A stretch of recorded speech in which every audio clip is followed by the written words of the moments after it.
चंद्रशेखर जैसे क्रांतिवीर ने इस देश की क्या कल्पना की होगी। एक कहानी सुनाता हूं कि वो घर से भाग गए थे 13 साल की उम्र में। माता पिता बहुत गरीब थे, खाने को घर में नहीं था, घर छोड़कर भाग गए, बनारस आ गए, क्रांतिकारियों के संगठन में शामिल हो गए और उसी संगठन ने थोड़े दिन के बाद काकोरी कांड किया था और खजाना लूटा था। तो धन आ गया, थोड़ा सा पैसा आ गया। तो चंद्रशेखर को उनकी माँ और पिता का संदेश आया कि जो पैसा तुम्हारे पास आया है इसमें से कुछ हमें भी दे दो, हमारी गरीबी में काम आएगा। तो चंद्रशेखर अपने माता पिता के पास गए थे और एक ही उत्तर दिया था कि मेरी रिवॉल्वर में 2 गोलियां हैं,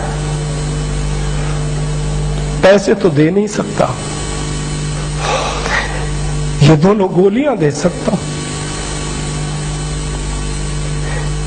ऐसा देश चंद्रशेखर का, ऐसा देश हत्या टोपे का अब लुट रहा है। तो फिर क्या करना चाहिए? तो मुझे लगता है कि अब फिर कोई दूसरी बड़ी लड़ाई की तैयारी करनी चाहिए।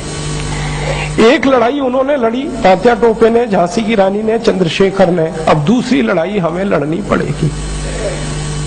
इसके बिना कोई रास्ता नहीं। और ये दूसरी लड़ाई का ही अभियान है जिसको हम भारत स्वाभिमान कहते हैं।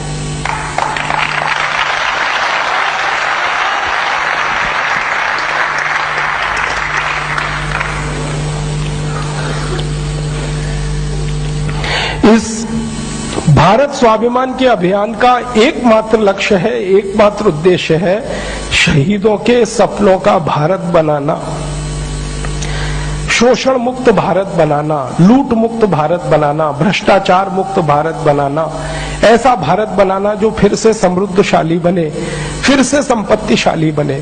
उसके लिए ये अभियान है। अब आप पूछेंगे ये कैसे संभव है? इतने लुटेरों के हाथ में ये देश है, क्या वो आसानी से इस देश को छोड़ देंगे? जो लूट रहे हैं, जिनके स्वार्थ पूरे हो रहे हैं, क्या वो इतनी आसानी से मान जाएंगे? वो आसानी से देश को छोड़ेंगे नहीं लूटना, और वो आसानी से मानेंगे भी नहीं। उनको तो छुड़वाना पड़ेगा, वैसे ही जैसे अंग्रेजों से हमने देश को छुड़वाया था।